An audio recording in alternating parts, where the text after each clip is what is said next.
We will make a start now though, because it is 1 o'clock. Thank you to Hayley and Luke, who are our amazing support team downstairs, who you will hear me talk a little bit more about. My name is Deb O'Kane. I have the pleasure, and it really is a pleasure, of being the course coordinator for the Bachelor of Nursing. It's daunting at times. We're the largest course in the whole of the university, so the amount of students that come through our doors is huge, and it's a big, big program.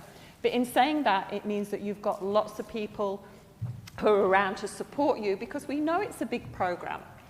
You're going to hear me talk most of the time, and I, give my apologies for that. But there is going to be a tag team as well, with some people who are going to come in and say little bits about different services, support, introduce themselves along the way. So there will be a little bit of a tag team. There'll also be opportunity for questions. What we ask is, if you're asking a question, either jot it down, or we'll ask you at the end, or after placements there may be some questions, and we'll have a roving mic. And the reason we have a roving mic is because we have some students who are actually watching online. How sensible is that in this heat? But some people are watching online, and so that they get to hear the questions, and more importantly, they get to hear the answers, then it's important that we have the mic at your mouth so they can hear that too. Right. Before we start, I'd just like to acknowledge the traditional owners of the unceded land in which we meet on today, and respect the cultural, spiritual, physical and emotional connections with their land, waters and community, as we strive for equality and safety in healthcare. We honour the elders past, present and emerging.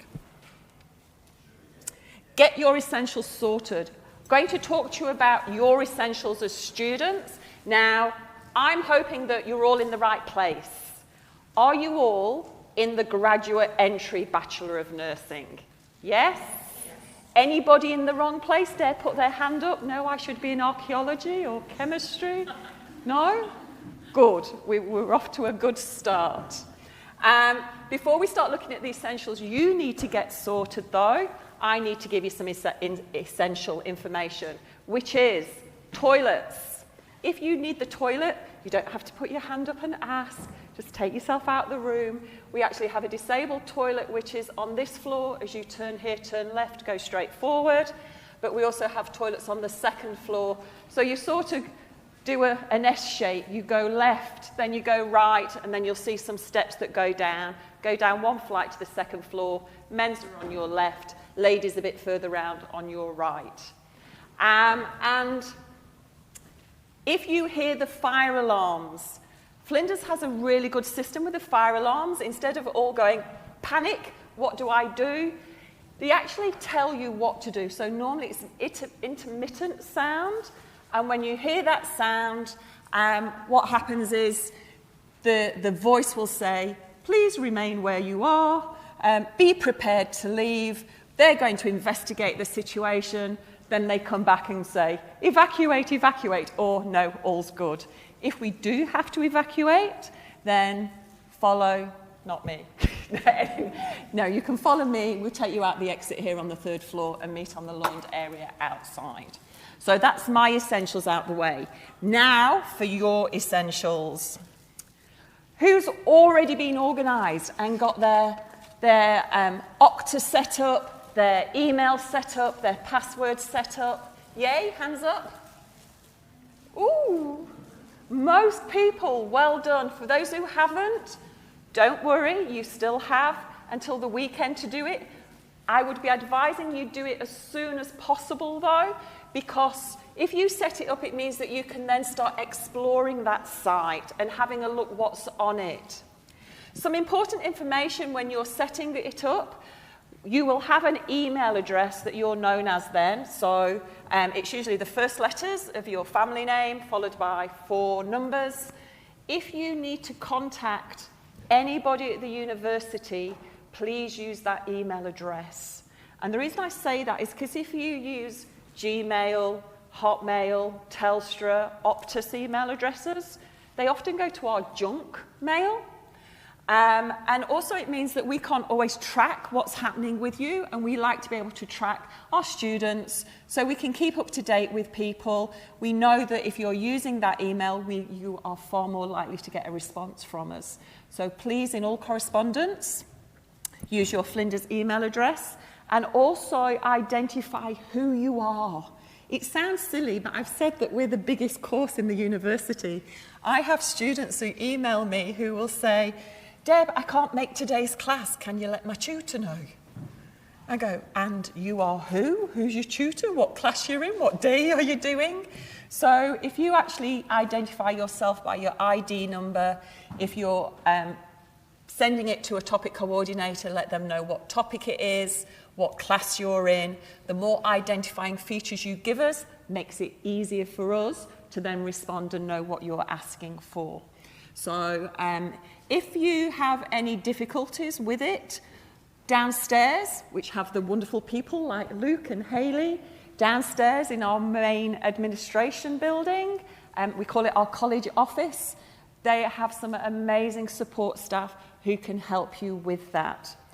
And this recording will actually be available in 24 hours as well, so it has the links of support mechanisms that you can log on to as well. The next piece of important information is, I said to you when sending your emails, put your ID. So everybody, staff included, has an ID card. Your ID card is the official ID number for you. That will be on your transcript. That will be, the number that's used when you're logging onto your classes, etc. And of course, more importantly, it gets you discount at the cinema and discount at restaurants. So keep it with you always. Worth having. Compass, you can log on to, and Compass is this great tool. Go onto the Flinders website, go onto Compass. If you're unsure, just put in the search tool at the top on Flinders, there's a search button, put in Compass, and it will come down with a drop-down menu, quick links, how do I enroll, how do I get my ID card, good resources to know about. We have a section on Compass that talks about being a new student. Now, because you are our graduate entry students, you've all studied before, so it's not as if you've come out of school and you're going, oh, what's university like? What do I need to do? Though you may still have some anxieties, but the idea is that as a new student in Compass, it does show you how to enroll and register into classes, because we may have a different system to what you've used for in other universities. And it gets updated. I never know how to use it. I always have to try and find out myself. And if there's any concerns, you contact this number. Has anybody already registered into their classes? Yeah, excellent. Brilliant. So again, if you haven't, please do so. It's a first come, first served basis, so there might be, I don't know, anything from 8 to 26 classes, because we have to run the same class several times in a week to get through all our students. And if you're wanting a Wednesday from 2 till 5, because that's the only time you can get, if you're not there on a Wednesday and it's full, it means you have to take one of the other days, because we actually have cut-offs, which we have to have because of work health and safety or room capacity. So please, if you haven't already, register into your classes. Scholarships. Flinders has or offers amazing opportunities for students in terms of you don't need to be a top performing student to be able to look at what scholarships are available. In the Riverland last week, I was telling the students there that there's actually scholarships that are purely for people who live in rural areas. So the fact that they lived in Riverland made them meet the criteria. Similarly, check out the scholarship page. Each scholarship is going to have criteria, whether that be your age, where you live, whether you're domestic, international student, whether you're full-time study, part-time study. But check out that criteria, because my advice would be What's the harm in putting an application form in? The worst they can do is say no, but if it's going to save you a quick book or two, do it. So check out the scholarship page. Sometimes people are slightly quite surprised of what they can get. As is, all good? Go through. As is the focus of Flinders University, we like to think about respect. We want you to feel respected now and always. It is everybody's right to feel safe. And so we do not condone any kind of behaviour that is seen as bullying or harassment or unacceptable. You have the right to make a report. A report doesn't necessarily mean that you have to take that through to a formal complaint. What we ask of you is please come and talk to one of us, whether that's me or some of the other staff members you meet downstairs or health and counselling, which I'll talk about in a minute. We just would really like you to come and chat with us. We don't want anybody to feel as if they're unsafe. So whether that's sexual harassment, physical, if it's verbal, at any time, if you feel at all unsafe, please come and let us know, and we will then chat with you and discuss your options and what you would like to do next. Health, counselling and disability services. So the university has a service that is there for you to look at your health, health both physical and mental health. So there are doctors on site who can help you with medical certificates. At the moment they're taking bookings for immunisations, which Jodie or Leanne will talk about later for your pre-compliance for placements. But there's also counsellors on site if you need to speak to somebody, if emotional well-being isn't as good as you'd want it to be or something's happening in your life. They also are there to help you think about your study and how those issues may be impacting on your study and give you strategies to help that. Some people may have some kind of health issue that impacts on their study and require what we call a disability access plan. So if you hear people called DAP, we're really good at these abbreviations. If you hear somebody saying, I've got a DAP, it means a disability access plan. And that could be somebody who's like me, who's old, can't sit at a computer for long periods of time before my back starts hurting, so you're struggling with writing assignments. Could be your vision goes blurry looking at computers. Could be that you have dyslexia, or it could be a mental health condition that impacts on your placements or your ability to study. Now that DAP, that disability access plan, you're assessed by a disability worker who assesses it. We don't get to know your information or what's happening in your life. That is confidential. But what they do is then say to us as the academics on this action plan is, please support this student with extensions. Please support this student with 20 minutes more to take an exam because they're struggling with reading, the material. So they will give us strategies that then we know to be able to offer that support to you. So if you think you need a disability access plan, please contact Health and Counselling and Disability Services sooner rather than later. The Oasis service is a great service. You're going to see lots and lots on your around the university about support for academic writing, referencing, library support. But Oasis actually is recognising that you as people need to do a little bit of self-care too. So that looks at reducing anxiety, helping you think about just keeping yourself well. So your emotional well-being. So they offer things like meditation, yoga, mindfulness. They have a chaplain there that you can chat with. And they also do sort of programs that you can access quite frequently. So a great service that is located in the university, that just check it out, see if it's for you. Really good.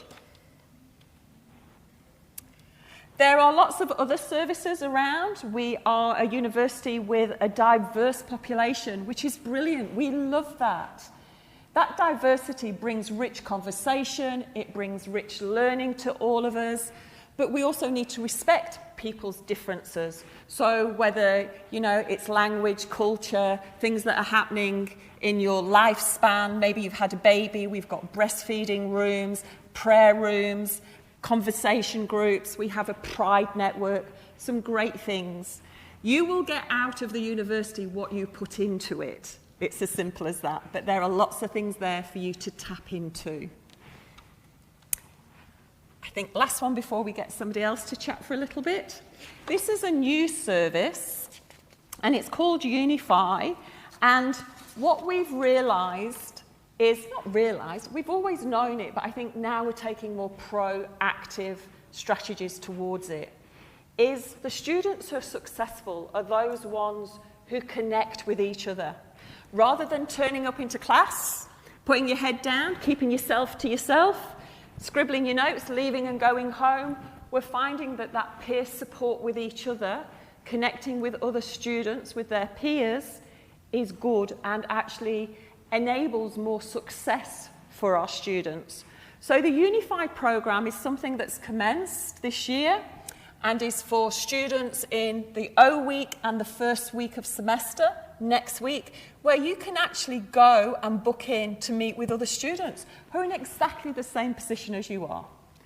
So again, as graduate entry, it may be something that you think that it's not worthwhile, but I'd really be encouraging you to go there, chat, make some friendships, make those connections.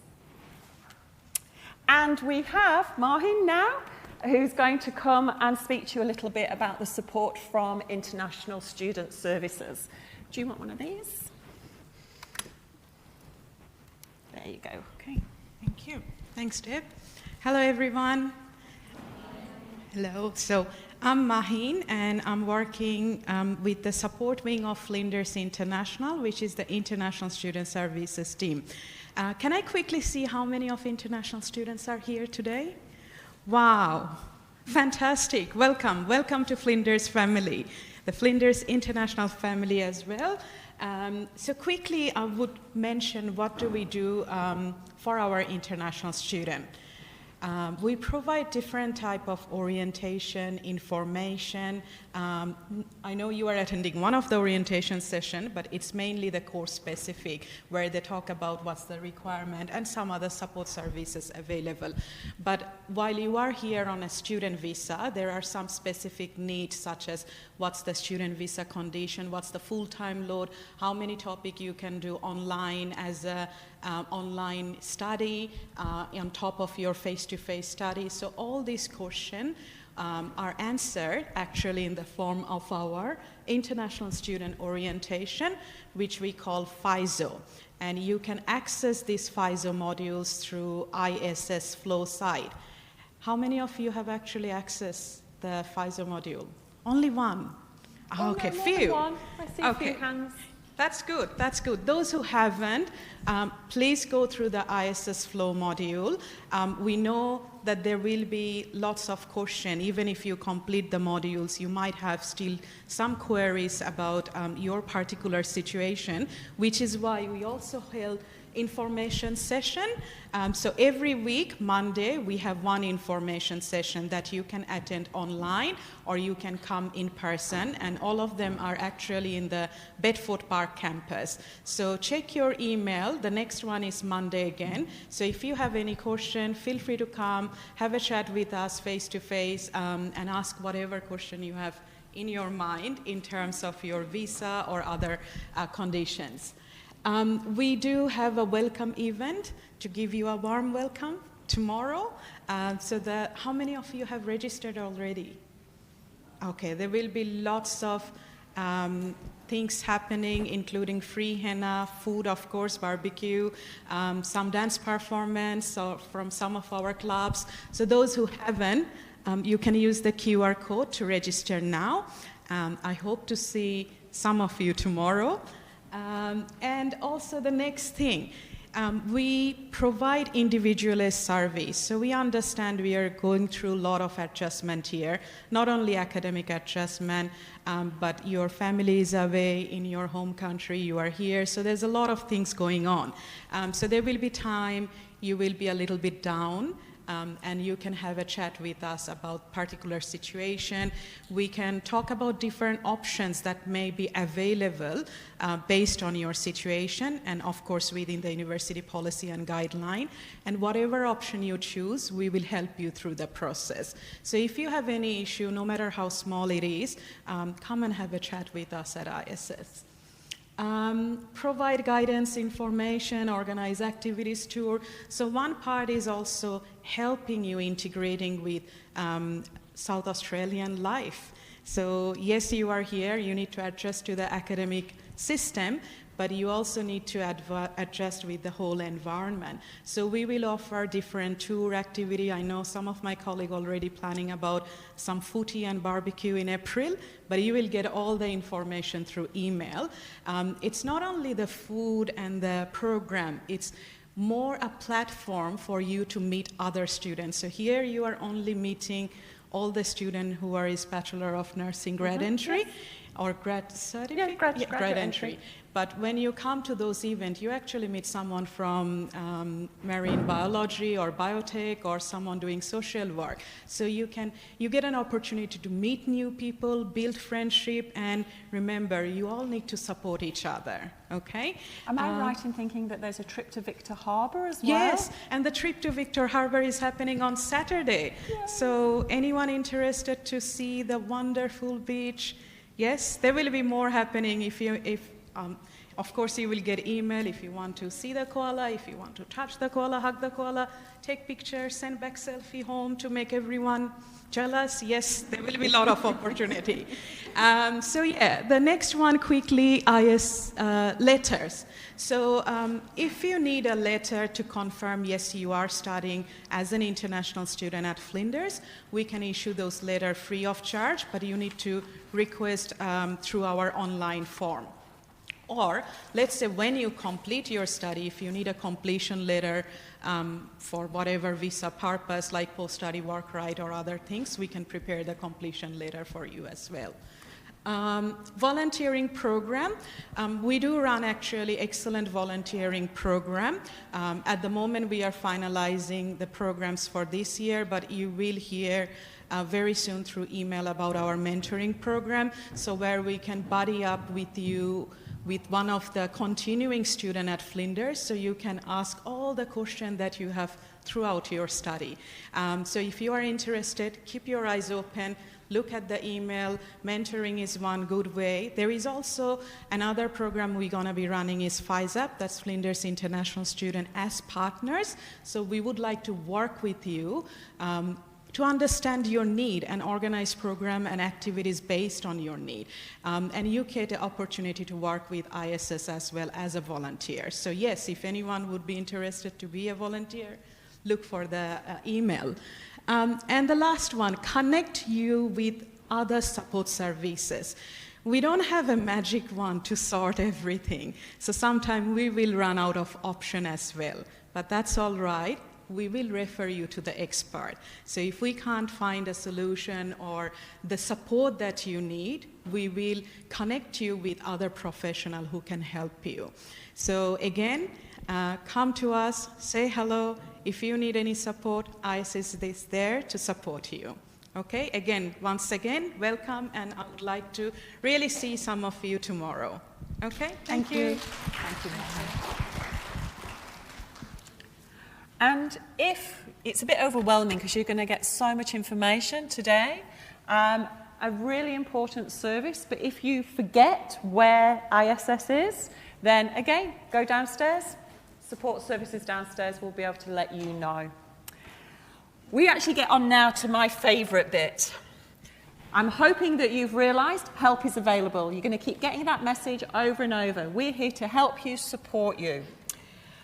But what I want to do is say congratulations. You have chosen one of the best programs ever. And yes, I'm biased, but so I should be, because myself and other people who are going to come in the room, not in the corner, coming over, myself and Tiff and Jodie, any of the academics you meet here who are all nurses, actually hold their head up proud to be a nurse.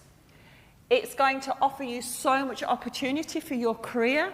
It's a privileged area to work in. You're going to be working with people at their most vulnerable. You're going to have some times when you go home with a big smile on your face, and other times where it's been challenging and it's really, wrenched those heartstrings for you. But that's okay, because we all like a challenge. And we will help you build strategies to work with that and keep your own health going. So all ages, all walks of life, all stages of life. And here as graduate entry students, you already know what lifelong learning is. But even when you've completed this program, don't think it's over there. No way. Health doesn't stop. It's always changing. It would be no good if it stayed stagnant. I wouldn't want anybody to be nursing me who'd nursed 60 years ago and not kept up with what's happening. So lifelong learning, continuous learning, things are going to change. But congratulations and welcome.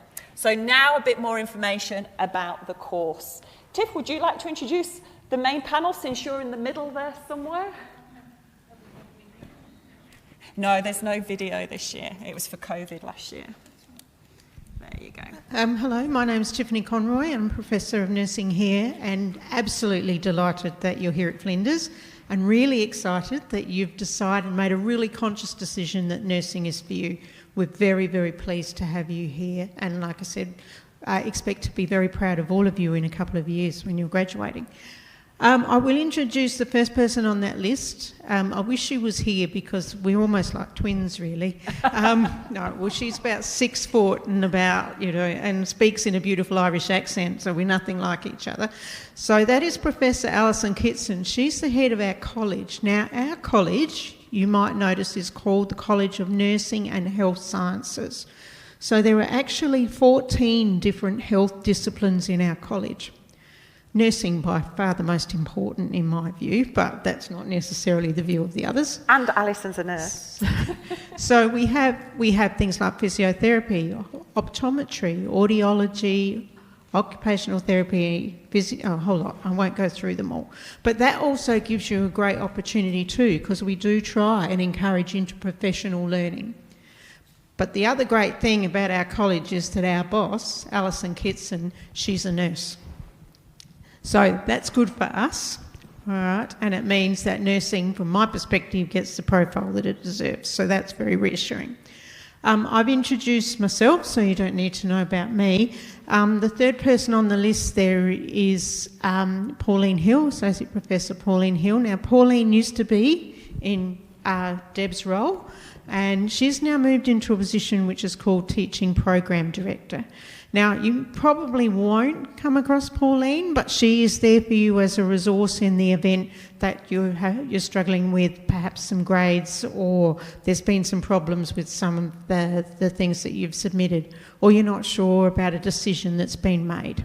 So you might or might not meet Pauline. Ideally, probably not. But in the event that you need her, she'll be there for you. Thank you. That's it. All right, yes. Enjoy the rest of your afternoon. And it's better in here. It's Arctic just there. Is it? Is anybody else freezing in here? No. Yeah, a few. Yeah, all right. Well, bad luck. We can't fix it. But, Thank you. Thanks, Tiff. Can I just say that any of those 3 people, Tiff would validate, if you see them in a corridor, please stop them, say hello. Everybody's friendly here. You'll not find one academic who isn't willing to stop. So because we have so many students, we tend to just head down, walk past, but stop us and go, hey, you're at orientation, I remember you. And then you'll find that Tiff will talk to you for a half an hour. How's it going? What shoes are you wearing? She's a shoe fetish. And those kinds of things. But we are here and friendly, so don't feel as if you just have to walk straight past us. I'm hopeless with names, which is a running joke. I'm terrible with names, but I'm good with faces. And, we love it when students stop us and say hello. And that's not just Tiff or myself. That includes our Professor Alison Kitson too, our Executive Dean. She'd be more than happy to be stopped in the corridor and said hello to as well. So continuing our introductions. I've introduced myself, Associate Professor Deb O'Kane. I, look after the 3-year programme, which includes 2 other pathways, which are 2 years. But it's a huge programme. We cater for many, many students, and I would not be able to do that on my own. So the programme has an amazing team who help support the running of the Bachelor of Nursing, including academics and professional staff. And some of the people who help me in my role are the first, second and third year level coordinators. So I'm going to introduce, who have I got? Danelle, coming up, Danelle, who's going to talk a little bit about the role of year level coordinators. They help me out so much. Thank you. Hi everyone, welcome. It's going to be only a brief little chat to you. I think you'll most likely deal with the second year level coordinator, who's Guy Pearce, who is not here at the moment. Peacock, not Guy Pearce? Guy Peacock. Oh, He's sorry. an actor, isn't he? That's right, not Guy Pearce. He'll be thrilled to know that. Guy Peacock. So my name's Danelle Cross, and I'm the first year level coordinator. So I guess the role of the first, second and third year coordinators is just to probably oversee some of the curriculum, and we liaise very closely with the topic coordinators of each of the years, just to see how things are going, if there's any issues, make sure that things are scaffolded well and you don't end up with 7 assignments all due on the same day and things like that. So we have a look at things and issues and try and smooth those out. So we are available to talk to you directly, absolutely no problems at all. Obviously the first line would be to go to your tutor or topic coordinator, and if you can't find a solution at that point, then it comes up to me and then we can have a chat and we can sort out whatever the issue is. But we're certainly open to having chats to students at any time, and it is advisable to contact us via email, so that we can make sure we've got that time to dedicate to you, other than just turning up and only having 5 minutes. We really want to be able to spend that quality time with you to sort out any issues. So that's really our role, and then if there's something really much bigger than that, then it goes back to Deb, the course coordinator, but we try to keep things at a year level and keep it all contained. And our role is also here to support you in that respect. So if you have any issues or you find some discrepancies in the curriculum or anything of interest, we're really interested in hearing things like that, so that we can continue to make this a better place and a better course. There's always room for improvement in everything. Thank you, Danelle. That's about it. Thank you. Yes, feel free to applaud. Just to add on to a couple of things, so part of the year level coordinator's role as well, yes, it's supporting students and tutors and topic coordinators. It supports me because when we have to look at the curriculum, it's about making sure there's no gaps in topics, that topics aren't being repeated over and over again, and that information is scaffolded. So a lot to do with the curriculum development as well, which is an ongoing baby to look after. It doesn't stay. Guy might come in at some other point, and Jessie has given her apologies just to see faces. You probably will meet Guy this year. Jessie's your third year coordinator, year level coordinator. You'll meet her more next year. We've also got Leanne Pront and Jodie Price, who are our placement education coordinators. As you can imagine, with that many students, trying to coordinate the amount of placements we have to over the 3 years or 2 years programme is a huge task. So we have 2 academics who dedicated to that particular role. But I'm not going to introduce Jodie. She can wave in the corner, but she's going to come and chat with you in a minute, or if not, her Leanne will take over at some point. Yeah. And I'll talk to you about Paul, our student engagement coordinator, at the end. So that's just a little bit of the team of people that you may come across. But of course, then you've got all the academics, your topic coordinators, who you're going to meet, and the tutors too. So a little bit of curriculum overview. Different universities use different language. Some call them modules, some call them topics. Some call them topic coordinators, some call them course coordinators. Try and get familiar with some of the language. For instance, as academics, we call you a bunch of people BNGGs, which stands for Bachelor of Nursing Graduate Entry. And that's the abbreviation we use. If you hear somebody say BNGG, you know that that's your group. We then have BNGUCs, which is our enrolled nurses who are coming to train with us. And we have our BNGUs, which is your normal 3-year program. So lots of abbreviations. And if you don't know what an abbreviation means, stop somebody and say, I don't know what that means. And they will happily tell you. So you're going to enroll into your topics. There's going to be some topics, and this may be familiar to all of you, so I don't know if it's a phrase that's used in Australia, but in the UK they say, I'm not trying to teach my grandmother to suck eggs. But you may know some of this, but some topics have a prerequisite. And what I mean by a prerequisite is that pathophysio topics are a good one to use as an example. So in our curriculum, we have Pathophysio 1 and we have Pathophysio 2. And it could be that for whatever reason you're struggling with Pathophysio 1 and you fail it. We actually can't allow you to go into Pathophysio 2 until you've passed that first one. Because that's giving you those foundations, that core knowledge that you need to be able to pass not only that topic, but then have that as the foundations for when you go on to number 2. We would be setting you up to fail if we allowed you to go on to Patho 2. Similarly with placements, you can't move on to a second or third placement until you've passed the first placements. And what we call that is scaffolding of learning. So if you see a topic and it says prerequisite, it means you have to have taken that topic and successfully passed it first, which means then you can move forward. If you fail any topic, it may be that then has implications for your study plan. So if you do fail, which I try not to look at the worst scenario, but the reality is sometimes it does happen. If you do fail a topic, and it's not being offered again, because we only offer topics, certain times in the semester, it sometimes means you have to wait till the following year to take it again, which puts you a year behind. And of course, I saw lots of hands up for international students. This then has visa implications, which is where the international office become really helpful to help you, support you, looking at your visa, what may be required. So just some things to think about. You'll all be familiar with assessments. It's usually the main questions that get asked on day 1 of class. What's the assessment? When they due? What are they? What information are you needing?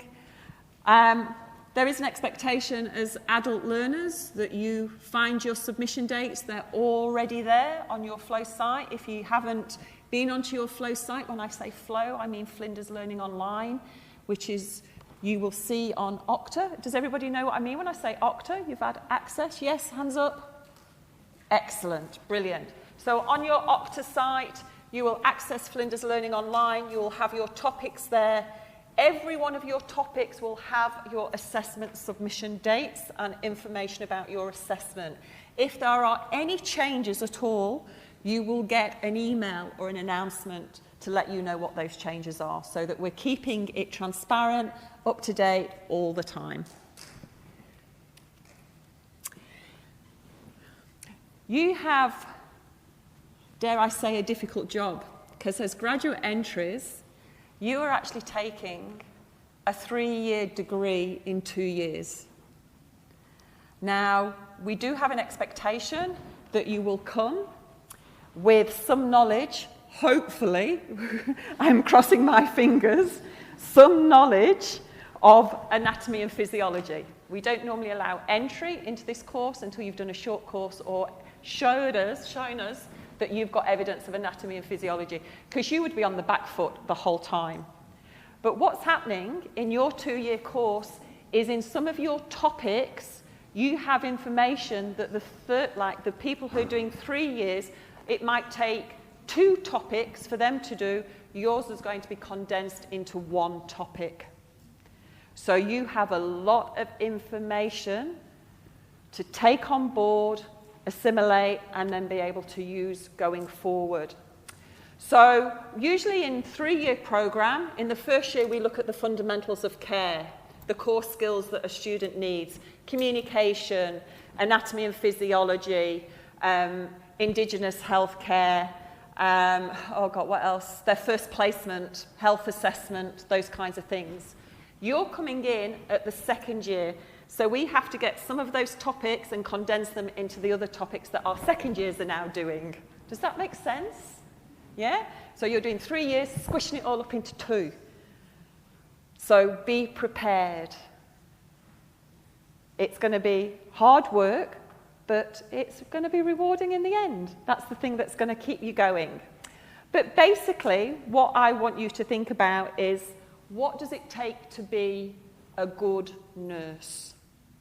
Now, Tiff, who spoke earlier, our curriculum is based on the fundamentals of care. There's lots of research in the fundamentals of care. Tiff leads an excellent research team about the fundamentals of care and gets really, I shouldn't say really annoyed, but a little bit irate when people say the fundamentals of care, oh, they're just your basics of care.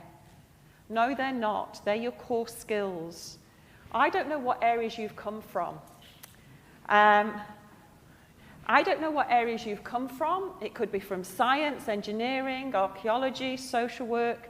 Some of you may already have some of those core skills of communication, how to be with people, how to just sit and respond. I call it REG, respect, empathy, genuineness. That's what I would like to be seeing in all of our registered nurses at all times. Respect, empathy, and genuineness. So when we talk about fundamentals of care, it's okay doing these highfalutin tasks like, what might be highfalutin in a clinical labs, Jodie? Suction of a person. But you still need to remember that that's an individual you're dealing with and how you're going to relate to that person and relate to the carers of that person too. So we're going to get you to think about your values, your self-awareness, what skills you need. You're going to incorporate that knowledge you've got in anatomy and physiology and improve that and look at it as far as then patho and physiology and pharmacology. So you can start critically thinking. Because as a graduate entry student, this degree is at level 7 in the Australian qualification framework. If you think about level 7, Cert 3, Cert 4, diploma, degree, then you've got postgrad, diploma, masters, level 10, PhD. You're at level 7. So which means you need to evidence to us critical thinking skills. It's not just about describing. It's not just about telling us. It's about you having an informed decision. Where did you get to that conclusion? How did you reach that? So by the time you get to your second year, which will actually be our third year, we are then thinking how we can develop those critical thinking skills, that clinical decision making further. So by the time you end your third year, you're confident, competent to go out into the world as a registered nurse. That's what we hope. And successful 99% of the time. Absolutely. Yep. Jodie's going to talk to you some about placements in a minute. But in your second year, please know that you have 2 lots of placement, both of 4 weeks. So this year already. And in your next year, you have 2 lots of 8 weeks. Ooh. And speak of the devil. Do you want this? Or do you want one of those? Because you hold this in your hand anyway, don't you? Go that. Oh, it just doesn't want to come out. There we go. How you going, guys? Good? Okay. I'm going to talk to you about the cool stuff. I know. It's all cool stuff. Yeah. But anyway. So we're going to talk about placements today. Okay? Nursing, this is the reason why you're here, isn't it? Go out on placement, work with people, look after people. Okay? So there's 2 of us that do placement, Leanne and myself. Leanne might pop her head in after, okay? So with your placements, we're going to talk about compliance in a minute, and compliance is really, really important. Part of that compliance is basic life support and manual handling, okay? You need to be compliant in those 2 activities every year. So every year you have to undertake basic life support and manual handling to be able to go on placement. Okay? Now, it's really important that you start thinking about this compliance now and start booking into basic life support and manual handling. We'll get to another page later and I'll show you where you'll find more information, okay? They do some basic life support and manual handling here on campus through IntelliLearn, okay? So you can go to their website and have a look. But yeah, that's something we'll get to in a minute. Okay, so we'll be emailing you regularly, well not that regularly, but frequently, to remind you about compliance. There'll also be announcements on your flow pages, okay? So don't ignore those announcements and don't ignore those emails when they come through. Every email you get is important. You will get lots of them, okay? But they're all important. Don't just think that that's not relevant to you, okay? Okay, so obviously when you go out onto placement, you're applying your theory to practice. So when you're here, you're learning things in the classroom, you're practicing in the clinical skills labs, and then you're going out on placement. And that's your opportunity to put everything you've learned into practice with real patients. Okay? So that's the exciting stuff. All right? Now, we go to a variety of venues for placements. You might do your placement in an aged care environment. You might go to a GP clinic. You might go to a prison. You might go to ICU or ED or operating theatre or a general ward or a community setting. Anywhere that a registered nurse practices, which is very wide and varied, you could go on placement. Okay, so it's so exciting and there's so many opportunities. You will get a range of different experiences over the next 2 years. Okay, and as Deb said, you'll do 4 weeks of placement this year. 4 weeks in semester 1, 4 weeks in semester 2, and then next year, 8 weeks in semester 1 and 8 weeks in semester 2. Okay? Now, when you're out on placement, we ask that you don't work, okay? Because when you're on placement, you're going to be working full-time on placement. So if you're on full-time on placement and working as well, it puts you at risk. You get tired, okay? You then put your patients at risk because you might not be thinking, quite straight when you're out there, okay? So it's a good idea now to set up a separate bank account so that you're putting money away every week so that when you do go out on placement, you've got money sitting there, ready to go. Okay, just a little hint. Yeah, people still have bills, That's mortgages, rent to pay. Yep. We know that, but ultimately we have to protect the public. And if you are working over 40 hours and something was to happen and that gets investigated, an incident on the ward, and it was to be found out you're working over that hours, then that's when it gets, there can be trouble. Yep. So, we advising you now, telling you early, start saving. Yep. Have a little piggy bank by your bed, put all those coins in it. $2 coins add up really quickly. Okay, so you have your timetable. On your timetable, there is allocated blocks for your placement. Now, sometimes those placement blocks move for different reasons, okay? So COVID's been a really good example of why things might move in the past, okay? So we don't know what's going to happen in the future with things like COVID. So occasionally, placement dates have to change, all right? So what we say is don't book any holidays, all right? Do not book holidays for a couple of years, okay? Because people are you laughing, never know. but we mean I know. it. Your life is on hold as of now. You need to be here for when you go on placement. Okay, our placement dates are set by our venue partners.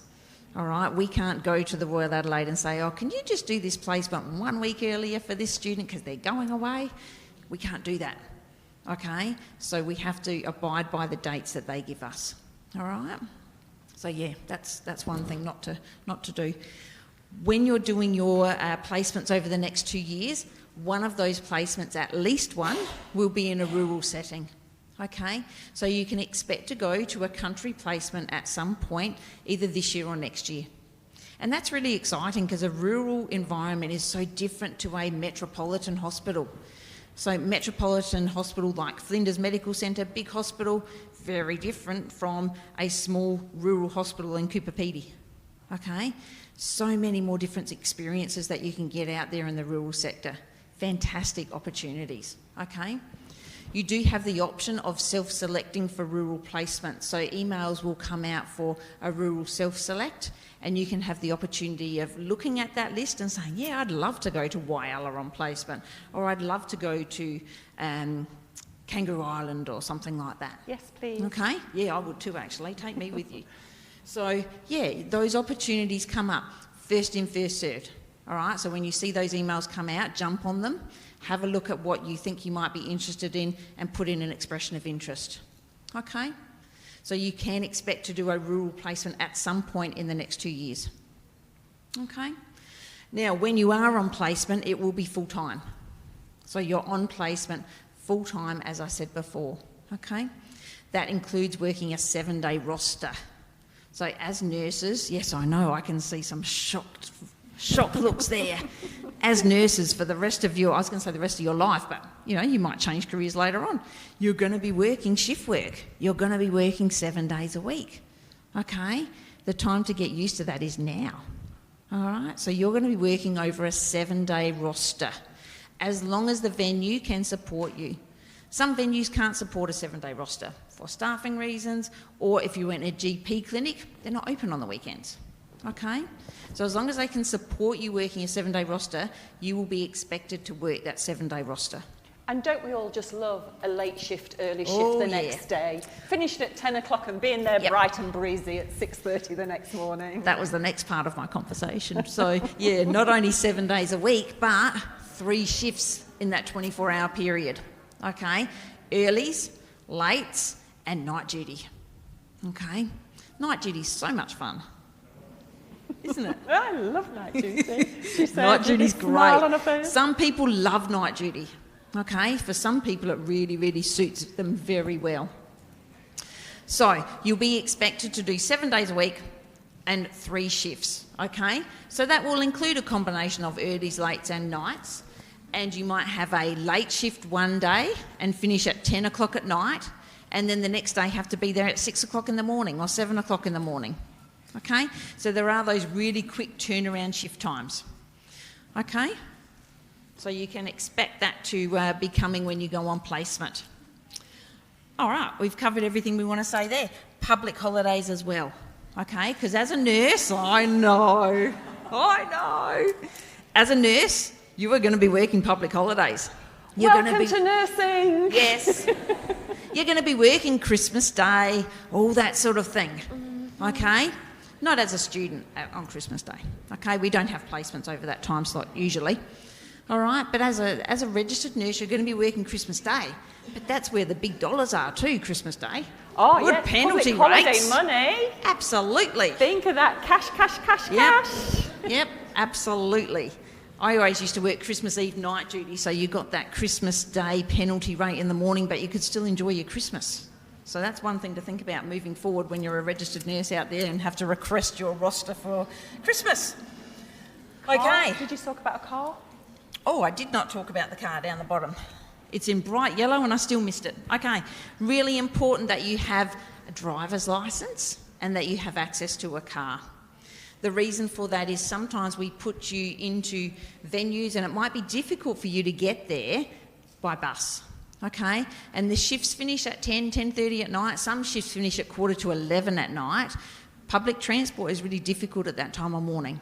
And if you need to be somewhere at 6:45 in the morning, again, public transport is difficult. If you're working a night duty, public transport is difficult, okay? So think about that. If you don't have a licence, think about getting that. Think about getting a car, all that sort of thing. All right? Can I just point them to the photo as well at Tennants Creek? So that's our nursing uniform up the top, and there are students that went to Tennant Creek. Really good experience. That's the other thing we could talk about. There are also experiences for placement available in the Northern Territory. Okay? So in the Northern Territory, we send students up there every semester. We go to Alice Springs, Darwin, Palmerston, Nhulunbuy, rural, like out in the Indigenous communities with the rural nurses, okay, with the RANs. So 8-week placements go to Alice Springs for 4 weeks, and then they go out with the rural nurses for 4 weeks into the remote Indigenous communities. Really, really interesting. An really amazing good opportunity. Experience. If you get the opportunity absolutely.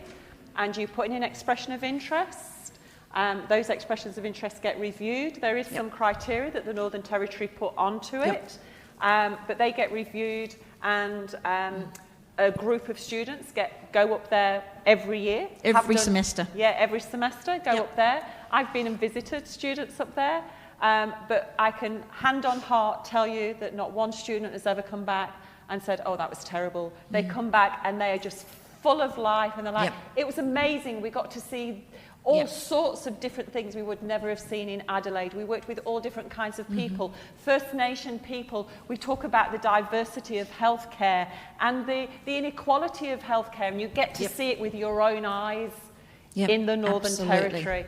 An amazing experience, but of course, you know, you have to be thinking about, can you leave family, you know, those sorts of things, work for 4 or 8 weeks to go up to the Northern Territory. But if you can, I would be strongly recommending you put in an expression of interest for it. Absolutely, yep. So Tennant Creek's another place, Catherine's another place. Really, really interesting. And the students often want to go back over and over again. Some of those students get jobs in the Northern Territory out of this. This is part of the Northern Territory government initiative to try and increase their workforce up there. So the more they can get people exposed to work up there, the better for them. Some of them get jobs. Yes, they some go of them in get their third year AIN last jobs. placement and get offered jobs straight away. So what they do then is they'll go up there, they might be in Darwin Hospital for a placement, and they might say, I can offer you an AIN position, and they go up there when they haven't got classes going, and they work as an AIN in Darwin.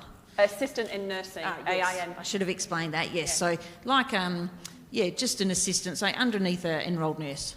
Yep. Okay, so really, really good opportunity if you can get to put that expression of interest in.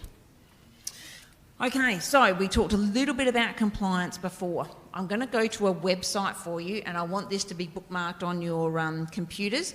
This will be your little place to go over the next 2 years, okay? This is one of the most important areas that I want you to become familiar with.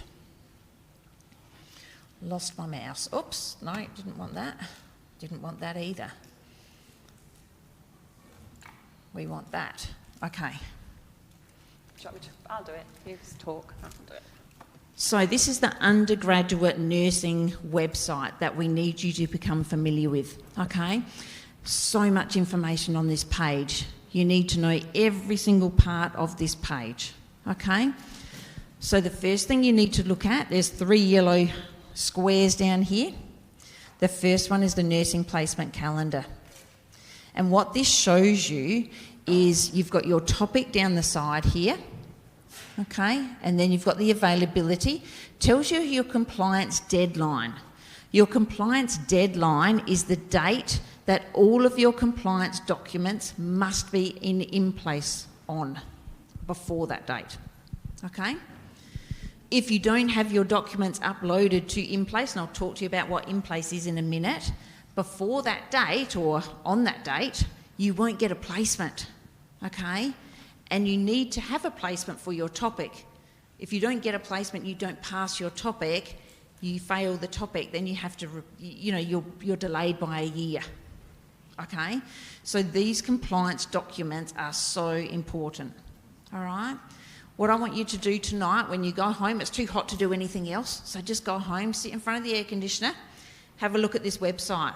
Print off these documents if you need to, or save them in a file, okay? Start working on the compliance documents tonight. All right? Can I just point out the dates? So it's possibly that I'd imagine you group as the BNGG would be going into third availability placements? Yes. Yeah. So your placement start date, availability 3 in the first topic 2022, starts on the 25th of May, which you think, I've got heaps of time. You know, we're only at the end of February. I've got heaps of time. If you actually go along the line and it says compliance deadline, you actually have to be compliant by the 24th of March, which gives you 4 weeks. Yeah. Okay? So this group here is actually one of the when I say trickiest hardest, groups. It's one of the most difficult groups to get through, because you really do have to go. Yep. So you need to start getting onto this tonight. Some of these things will take you a bit of time to get them. Okay, so things like police clearances and things like that take some time to come through. If you delay applying for it and you don't get it in time, then you're not compliant. Okay. Now you can get an extension in extenuating circumstances only.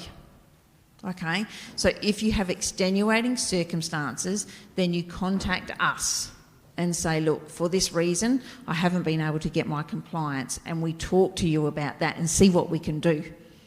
Okay, we can't always do something, but we have a look at each person's individual circumstances and their extenuating situation. Okay? And it could be, even if there's evidence that you've made the appointments. That's right. That you've got the first immunisation, but you're waiting for a second booster.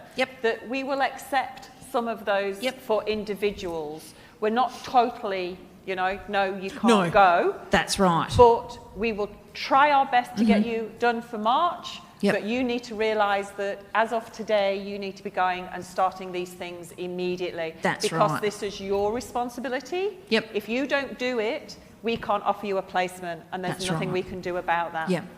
So when we look at these compliance documents, we don't set the compliance documents. Okay? These come from the venues themselves. So SA government, the private venues, the aged care venues tell us that this is what they want you guys to have to be able to go on placement, because they're letting you into their placement environment, into their venues. They don't know you, right? So they need to make sure that you meet all of their criteria to be on their in their venue for a period of time.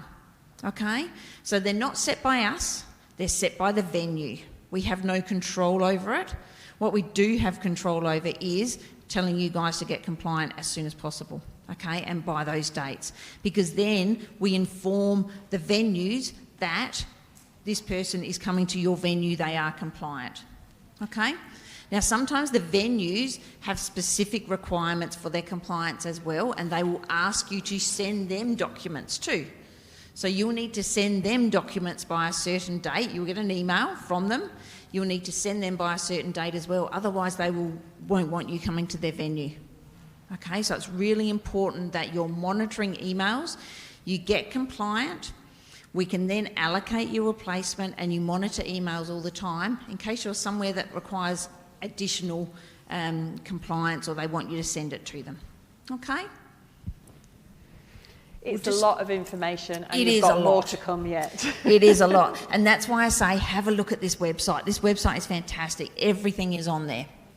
The next thing we're going to look at is probably a little bit of information overload as well. Can I just ask that there's no more mumbling? I'm struggling to hear Jodie, and so I can hear mumbling, and it's nice to have discussion, but can maybe we do it at the end, please? Thank you. So this is your compliance sheet that you need to get completed, okay? So this goes through everything on here that you need to do for your compliance. Now, you'll note that some of them are every semester. Some of them you do them once, and that's all you need to do. Some you have to do every 6 months. Some you have to do every 12 months. Some you have to do every 3 years. Okay? So it varies. It's up to you to make sure that you are compliant according to this document. Okay? You also need to be compliant for the period that you're on placement. So if you were on placement and your placement finished on the 20th of May, but your CPR certificate ran out on the 15th of May, you wouldn't get a placement because you're not compliant for that whole period of placement. Does that make sense? Okay. So if you go down here on this document, it's got all little links that you can click on that take you to sites to help you apply for these checks that you need. Okay?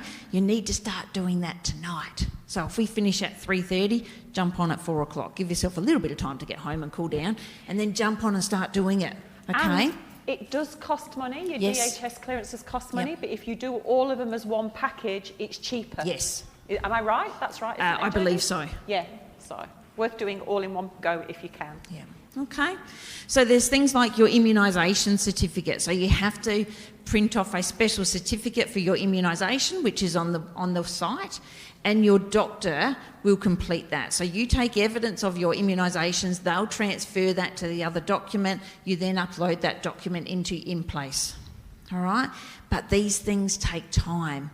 So please start today. Don't leave it until the last minute, because if you leave it until the last minute, it's likely that you won't be compliant. All right? And then you'll have to meet with Leanne and myself, and we have to tell you that you're not getting a placement because you're not compliant. We don't want that to happen.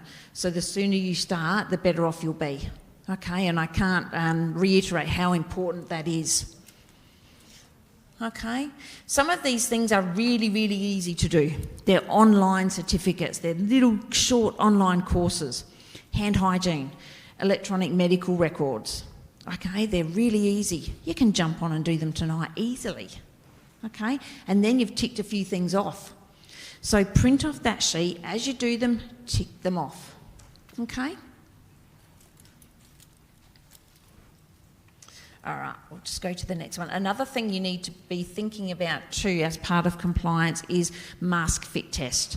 So with COVID, everyone was wearing special masks that you had to be fit tested for, so that it didn't let any air, out or in, so that you were fully protected. We do have a fit testing mask machine on campus, and you will need to book in for a time with that, okay? It's really important that you do that. At the moment, we're just wearing normal surgical masks out there in the venues, but we don't know what's going to happen if COVID ramps up again. Then we'll be going back to those other masks. So we need to make sure that everyone's compliant and fit tested for a specific mask type and size in case that happens when you go out on placement. Okay? The next one here is a bit of a flow chart. Okay, so I want you to have a good look at this tonight. This shows you what you need to do with your compliance documents, and if you run into trouble, who you go to. Okay, so it basically steps it out step by step. I won't go through it now, but it's a really good document to just print off. Okay, and have it with you. If you run into trouble with your compliance documents, talk to us. Okay. We can't read your mind, so we don't know what's happening unless you talk to us, and we can't support you unless we know that you need support. Okay? We have a team in the office downstairs who are the placements team. There's 5 people on that team, and they're all there to support you and help you with your placements. There's then Leanne and I who can also help you. Okay? First port of call, though, is the placements team. They are the experts in this compliance documentation and all that sort of thing. Okay? At this point, to maybe see if there's any questions. Yeah. Often this is a bit overwhelming. You've got a question? Yeah? I'm just going to bring the microphone, and Jodie can stay at the front, and I will get my steps up. While you're getting your steps up, I'll just scroll down here. On this placement website, there's so much information. Okay, so you can go down, click those little arrows down, and you'll see everything with more information, okay, and little links to click. So, for example, the link for the police check, it's got links for manual handling here. So it'll go in and tell you who offers manual handling, okay, and then you click on there and find the contact details out for those people. It's got information as we go down more about how to prepare for your placement, about your uniform and where you get your uniform. Everything about placements is there, so it's really, really important that you have a look at that. With your uniform, we need you to wear your uniform in the lab as well. Okay, so when you're working in the clinical simulation labs on campus, you're expected to wear your full uniform. So the sooner you get that, the better. Okay, so it'll be black pants and a royal blue shirt or tunic. Okay, and filled in leather shoes. All right? Yeah. Question? Try not to get canvas. I don't need that actually. I've got this one. Try not to get canvas because they're a lot harder to clean. Yes. I would say. And things do get on your feet occasionally without going into details. So you need waterproof shoes. Yes. Okay? Okay. Right then, first question. Regarding with the screening checks, I have working with children, police check and NDIS from Victoria. Do I have to again do it in South Australia or is valid in here? That is a very good question. I would think they would need to be done for South Australia. I would agree. Yes, so you would need to get them done for here. Yes. Yeah. I would agree. Yes. It has to be South Australia. Yes. Yeah, unfortunately. Any other... Oh, we've got them all coming now. Are you ready, Jodie? I'm ready. Right. I don't know who was first. Keep your hands up because I don't know where they've gone. So even the NDIS, we need to reapply? Yes, so your NDIS as well. So there'll be information on the website about everything. So if you've got a question about NDIS, click on that and it'll give you all of the information. Okay. Thank Okay? you. Okay, now there was a second That's the person. best place to go because it's got all of the information and all of the links that you will need. I have a couple of questions. With you mentioned about expressions of interest for rural placement.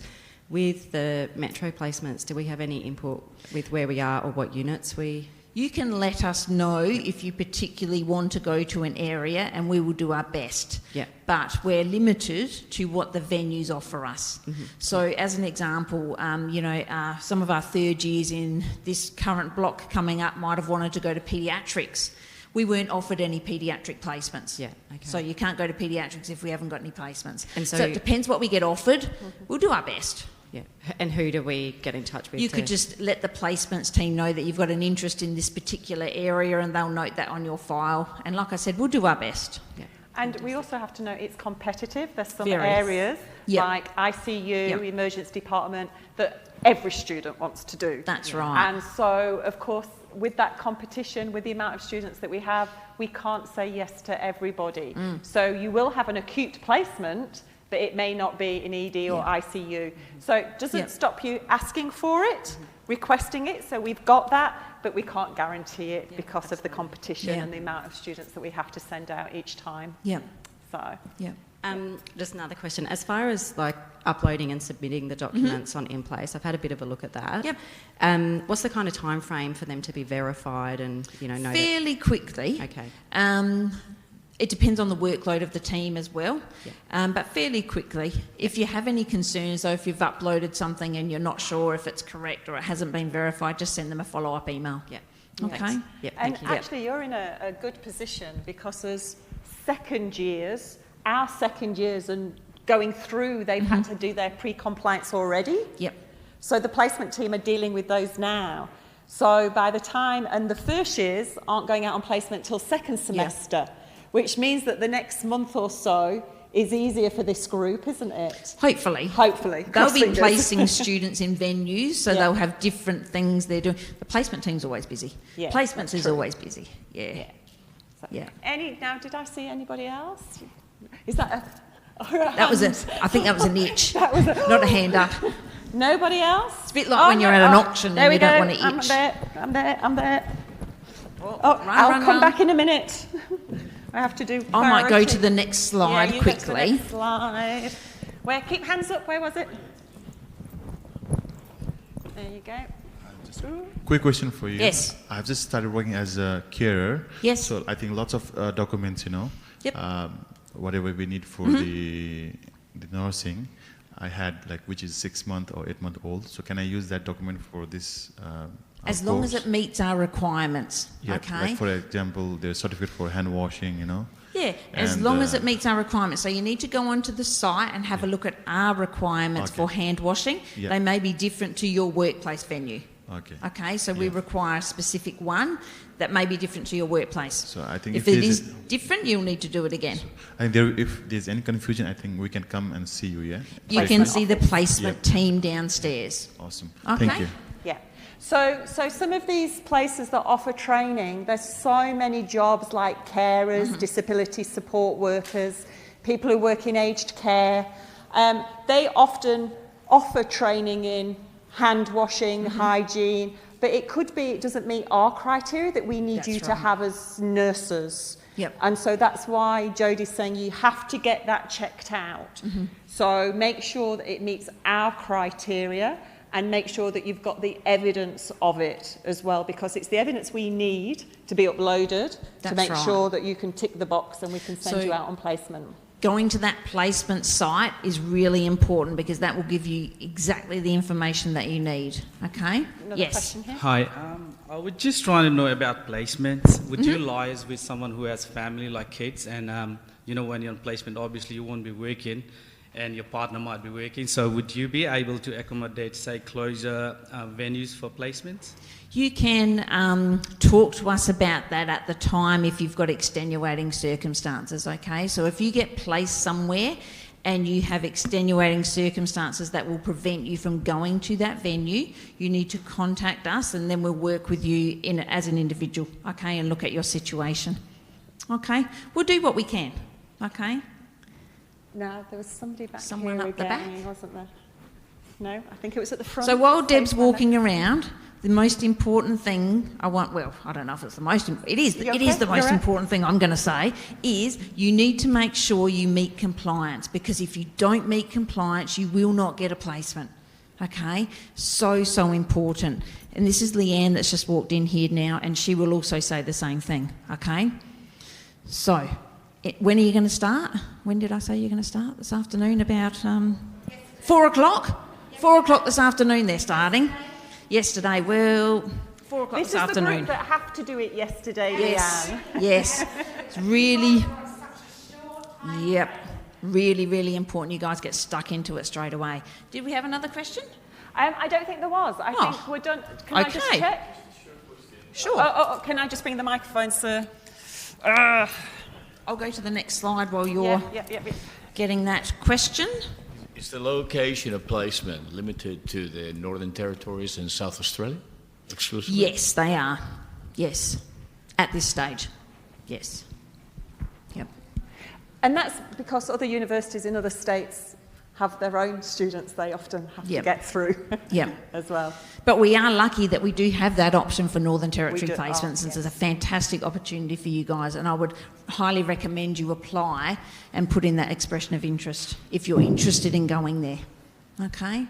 Think about, it might be worth just saying the ones that, I know you need to start all of it yesterday, but there are some immunisations and some things that take longer than others, like Hep B. Yep, so your Hep B can take a while, so go back and have a look at whether you've had Hep B vaccinations, have you had serology, all that sort of thing. Go back, have a look at that. Australian people can check their little blue book. Yes, I was just going to say, get your little blue book out, but that's only for the Australian people. That would show their immunisations since they were a baby. And international, like you said, can actually have their immunisations transferred by the doctor. Here. Okay, so you can go to your GP for that. You can go to health and counselling up the hill and book into one of the doctors up there. All right, but those things are really, really important. So I would start on your clearances. I would start on your immunisations, and then when you're home tonight, start doing some of those online things that are quite easy and simple for you to do. Okay? And again, if you've got any questions, you contact the placements team downstairs. All right? So In Place, I've talked about In Place a little bit today. So In Place is the portal where you'll upload all of your compliance documents. It's also where you will find out where your placement is. So it's a really exciting spot to go to because you'll find out where you're going on placement and who your facilitator is going to be. So your facilitator is someone that we allocate to look after you when you're out on placement and to help you connect all the dots between what you're doing in the classroom and in the labs to what you're seeing on placement. Okay, so you will be allocated a facilitator when you're on placement as well. That facilitator might come from the university or it might be a venue facilitator. Okay? They're sort of like the go-between between you and the venue and us. Okay? So In Place, make sure you get In Place on your Okta. You can ask for that app. So you go in and you download that app to your Okta. Okay? We've talked about the placement website. We've talked about your GP for vaccinations, student health and counselling up the hill for vaccinations you can go to as well, which we talked about. Placement team we've talked about. I think we've covered all of this. Extensions we've talked about. Uniforms. So Valerie Travers on the placement website, there was the information about the uniform. Valerie Travers are the ones that manage the uniforms, okay? And the sooner you can get onto your uniform, the better, because like I said, you're going to be expected to wear it in the labs, all right? So the labs are treated like a clinical environment. Wearing your uniform, having the correct shoes on, not having long nails, won't look at Deb, not having earrings on, not having your hair down, so you need to have your hair up if you've got long hair, okay? I just would not get in there, would I? No, we wouldn't let Deb in at all, okay? So, shoes, yes, yep, I wouldn't be let in there today, okay? So, you have to pretend that that is the clinical environment. As soon as we go in there, we are student nurses, okay? We've got our uniform on, we've got that frame of mind, okay? Right, what else? I think I've drummed that into you already about starting now, yeah? Or probably I'll give you until at least 4 o'clock, give you a little bit of time to get home. Should we send an email later saying, Yeah. have you done it yet? Yeah, well, I might if I Have get you around done to it? that this afternoon. I could do a bulk email. In relation to placements about 9 o'clock yesterday morning, your email? Has everyone checked? Yes, that was my question. No, it's okay. Has everyone checked their emails? And remember, like I said, it's important to check your emails every day. And if an email comes through that you don't think is relevant to you, it probably is relevant to you, and you need to look at every single email. Don't delete, because you are going to miss something that's really important, and it could be around compliance, and it could mean the difference between you getting a placement and not getting a placement, because you might not get compliant. Okay? Jodes, have you talked to them about the announcements on a Sunday night about 6 o'clock? No, not yet. So every one of you will get an email with an announcement from a flow site that provides you a point of reference in relation to where you should be in meeting your compliance. If you're not completing those in that week, you're already behind. Okay? Yes. You guys unfortunately have such a small window of time, and some of these compliance criteria can take months. Okay? And can I just introduce Leanne Pront, who's the other placement Jodes, education coordinator? Jodes did do that. Yeah, I did do that. Oh, sorry. She snuck in. Yeah, so it's really, really important. So those flow announcements will tell you where you're meant to be at any point in time, okay? So when you get them, open them, read them, and think, am I up to date? If I'm not up to date, then you better work hard to get up to date, okay? And Leanne, did I hear you've sent one already? So I put the initial one up that they should have got in their inbox 9 o'clock Wednesday as a precursor to say you're going to get these every week until your compliance due date. So sometimes it might go to your other box, sometimes it goes to the focused box, but if you've got 2 boxes, a focused and another, check your other box as well. Yeah. Okay? Or for some of you, you might have termed it the junk box. Yeah. Important information. Okay? So that comes to the end of our discussion about placements, but I want you to take home this message that you need to start tonight, 4 o'clock, and work towards getting those things compliant and keeping up with the flow announcements that you're going to get. Okay? We want you to go on placement. We want you to be successful. Okay? And the key to that is getting compliant to start with. If you're having trouble, again, talk to us, because we can't read your mind. Once we know that you're in a particular situation, we can support you as much as we can. Okay? Any questions for Jodie and Leanne whilst we've got them here? So, oh, there we go. Leanne's going to run now. Leanne's getting her steps I up think now. it's this side. Oh. No, one there. Oh, no, we've got a gentleman over here. Hello. Hello. Yeah, my question is in regards to the shoe. Shoes? Yeah, for the placement. So maybe you could shed a little light on it. What was that, sorry? Shoes. Yes. Shoes? So we want enclosed shoes. Waterproof shoes are best, okay, because you will be showering people, and often in the shower you end up with your feet wet. Okay, if you've got waterproof shoes, that will stop you walking around in wet socks all day. and it might not just be water. No, I was going to say that, but I didn't want to Okay. scare them. You're going to be lucky sort if of. it's just water. Yeah. Water's a good thing to have on your shoes. There are other things that could end up there too. And black. Not so good. And black. And, well, black, Different colours. yes, black. So ideally, leather, lace up, and black. And the reason why we say that, because leather is, we've got the ability to make it water resistant. Okay, it doesn't soak up water. Lace up, because then you can loosen it and tighten it as you need to, because you'll be on your feet for 8 hours and your feet will swell. Yes. And black, because that's what's determined as a part of our uniform. Yeah. I think that's an important point. Whatever shoes you use, please make sure they're comfortable. Yes, You're absolutely. going to be on your feet for 8 hours. Yeah. And at the end of the day, your feet are going to be swollen. So start off with shoes that you know, are comfortable to begin with. Yeah. Skechers tend to be a good.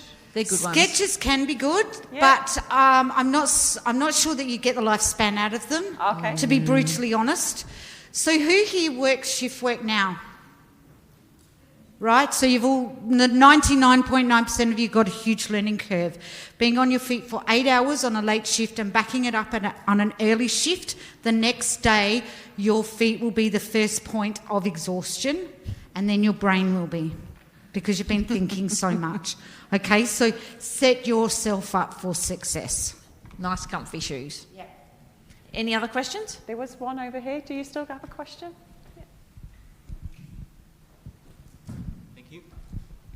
And I'm doing the SA health data poll, and may I ask what does that mean by signature of witnesses? I mean, who should I ask for to sign this? Okay. Thank you. Essentially, anybody who is over 18 years of age who knows you. All they are signing is that the name that you're signing is you. They're Okay. verifying that you're you. They are just verifying that you are the person making that signature. So it can be anybody that knows you who is over 18. Do you live with someone? If you live with someone, they can sign it. Yeah. Or you might be able to Yep.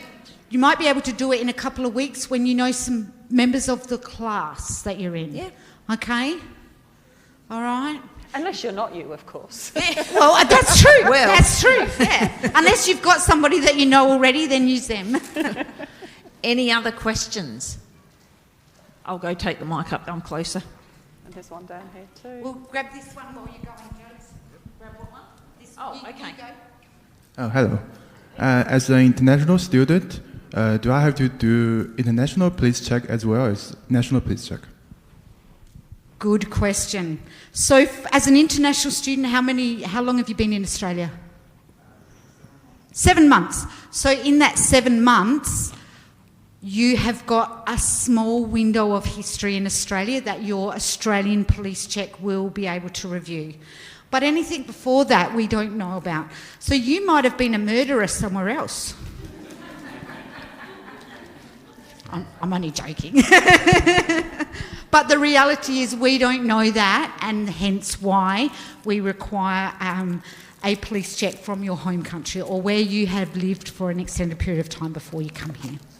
Okay? Does that make sense?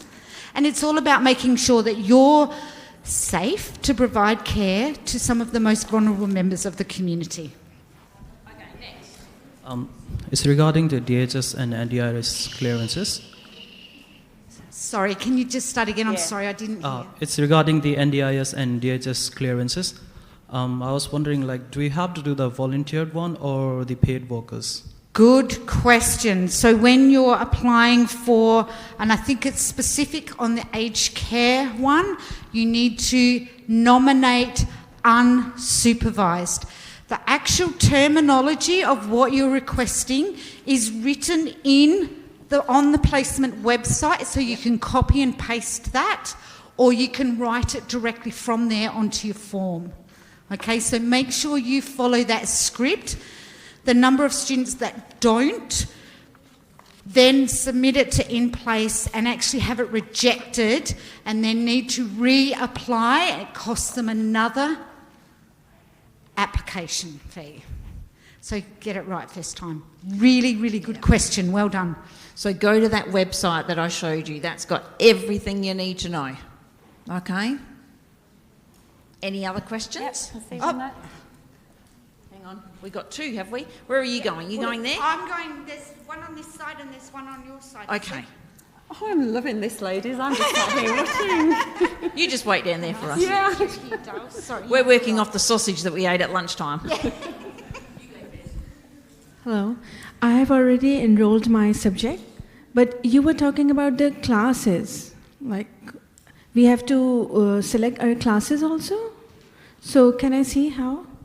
Okay, so what I would be advising you to do is once you've enrolled into your topic, you then have to, it'll give you a information about what classes are running that topic, class 1, 2, 3, 4, with a time and a room number, and you actually have to register into a class, and it will come and tick to say that you've saved it.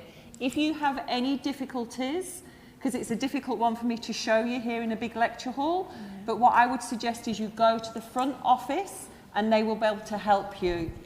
So when I was enrolling myself, and so I've got classes and time, location, everything. Okay, oh well then it sounds as if you've already done it. Okay, so what about when I was enrolling myself for the placement, so it was showing the placement also, like I've enrolled in the placement. It shows the date for the placement.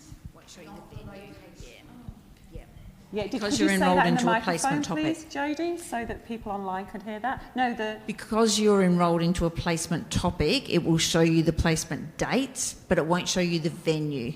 Once you're compliant, remember that word, compliant, you will then get placed into a venue, and that will be released on In Place in those dates that show on your timetable. Okay? Hello, does that mean that our international students need to provide a police certificate from our home country? Yes. So country of origin? Yes. And is there an expiry date for that? No. So you just... Maybe take the microphone, Leanne. Sorry. I'm being bossy. Sorry, guys. You just need to apply for one and provide us one because you're now in Australia, okay? I guess to be realistic, if you go home and commit a crime and come back, we will miss that. But the beauty of having a police check is that if you commit a significant crime, that gets flagged in the police system and we will be notified, okay? So you can't go and murder after you got one. So do we also need a certified translation for our police check in our home country?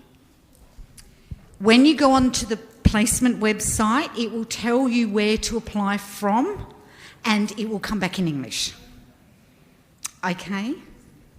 Like I've already done a Chinese police check like in authorities before I come to Australia. So do I need to provide a translation? Yes. You are super organised and I'm super impressed. Well done. Yes, that's good. Yes, we do need a translation because unfortunately we can't read Chinese or Mandarin. No, I don't read Chinese either. Thank you. So I've done it on January, so it's okay. Yes. Just Well a done. translation and upload both of them. Okay, lovely. We need Thank to get you. people's focus back because I can hear lots of chattering and it's really difficult then for other people to hear the questions and the answers. So can I just ask that you're respectful when people are asking questions, please, to try and, reduce the chattering amongst yourselves? Because I know I'm struggling to hear the questions and answers. And so, yeah. Any more questions in saying that? Oh, yes, there we go. May I know, do we get any notification when our compliance document in the placement database is expired? So when you go on to In Place, you will be able to see the due date of when things are due to expire. There's a colour code system. Green is that you are compliant and good to go. Orange is it's about to expire. And red is it's overdue. Okay? If you have any questions and you're not sure about something, ask the placement team. Okay? They don't mind. They would much rather ask in advance and see that you're being proactive rather than have to manage a late compliance. Okay? And how original are we with those colours? Another question here. So once I've done all prerequisite for placement, could I just go to a placement department for checking whether I've done perfectly or not? Or should I? Yeah. So is it better to go to TAT? You can, if you want to just double check you're on the right track. That's not a problem. They don't mind that at all. Okay. Okay. Good questions. Oh, we've got one over here. Thank you. I just want to ask when to apply for the uniforms? As soon as you can. 4 o'clock this afternoon. No. Everything's 4 o'clock this afternoon. Yep, so if you go to the placement website, it will give you the address. I know that Valerie Travis are trying to come to the college to try and do some fittings, but that hasn't been booked in yet. If you live near their shop, you can call in and try one on. Make sure it fits, make sure it's comfortable, make sure you can work in it, because you're going to be doing lots of physical work. You need to be able to do this. Yep, you need to be able to move in it. And then you'll be able to order one. And they will put the emblem on them for you. Okay? You're welcome. Anything else? I think you've exhausted them. There you go. What was the main message you got from that? Yeah, what was that main message? Start yesterday. No. 4 o'clock, 4 o'clock. 4 o'clock. No, yesterday. Some of you have started yesterday. Well done. Compliance, compliance, compliance. Yes, I'll leave you on that note. Thank you, Jodie. Thank you, Leanne. You get me again. We're towards the end, which you'll be pleased to know, so you can go and see some of that glorious hot sunshine and leave this wonderful air conditioning. I think it's worth, though, mentioning about self-care, about some of the words that you might use. So in the university here, we have tutors and topic coordinators. Now, a topic coordinator tends to be an academic who is the person who is coordinating a particular topic. So maybe it's a communication topic, maybe it's a patho topic. Jodie, who's just left, she coordinates the third year placement 4 topic. They are responsible for developing the content, but with this many students, she can't be responsible for all the classes that we need to deliver. So within that, we have a teaching team. So every topic coordinator has a teaching team, and they are known as our tutors. Some of those tutors will be fixed term working here, part-time, full-time. Some of them will be on a casual basis, because actually they're clinicians. They're registered nurses who coming and saying, no, I love education, I want to give back to our future workforce, so they come and help us out teaching as well. So if you hear tutors and topic coordinators, that's the difference. We would be asking you, when you are communicating, because we keep saying we're not mind readers, you need to come and tell us if something's happening, go to your tutor as first port of call. If your tutor doesn't know, they will contact your topic coordinator. If your topic coordinator doesn't go, it starts going up again until you get your response that's required. So just knowing about those tutors and TC roles. The college also has a course and student advisor. Now, the student advisor is based downstairs in our administration college office at the front desk. May not be on the reception part, but if you ask for them, you can book an appointment with them. And I can tell you they are far better than I am in organising your study plans. So they have a good overview of what the topics are, what the prerequisites are, how that's going to progress for you for first year, second year, if you're going part-time, full-time, if you're mixing it up a little bit, if you've failed a topic, what do you need to do next? That's the person you need to speak to. They're part of our support services, and they are amazing. Far better. Usually if you email me and say, Deb, I'm not quite sure, the first thing I'm going to do is this, handball it to our support services and say, they're far better at this job than I am. Going to talk about the student engagement coordinator in a minute.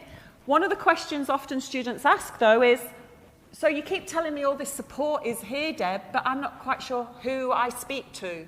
You've met me, you've met Leanne, you've met some of our year level coordinators. We actually have a page. So when you go onto your Okta site and into Flinders Learning Online, your Flow site, and you will see your topics, there's also what looks like a topic, but it's called the Bachelor of Nursing Course Information page, the BN Course Information page.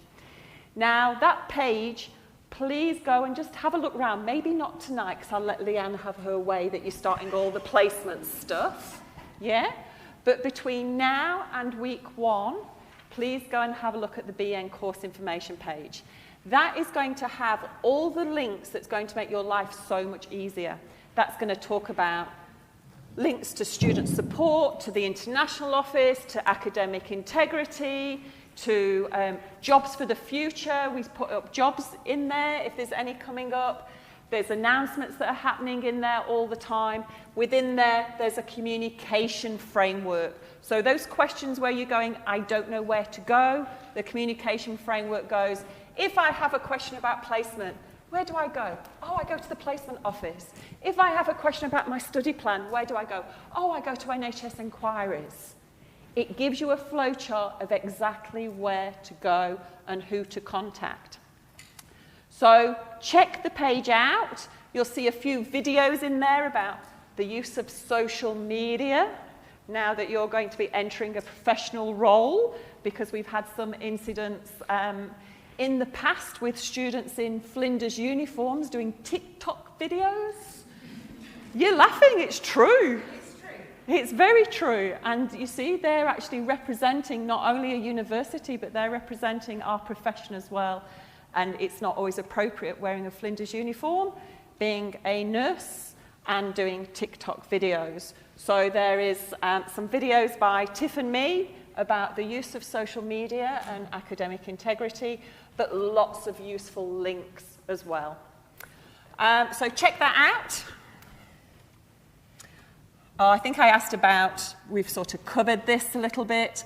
The main message, I think, from this slide is your graduate entry students, you are not young school leavers, or the majority of you, most of you aren't, I would imagine. So you are going to bring a wealth of experience to us. We are always learning from you. Please, please, if you're sharing classes with other students who are younger, you know, from a different culture, different background, make those connections, because we all learn from each other and we can all share that knowledge to be a better person at the end of the day. I shouldn't have to say this as you being graduate entry, but you are an adult. A university is about an adult learning environment, which means that your learning is your responsibility. We are here and we will support you. We bend over backwards to support you because we want you to be successful. You here are our future nursing workforce. So we want you to succeed.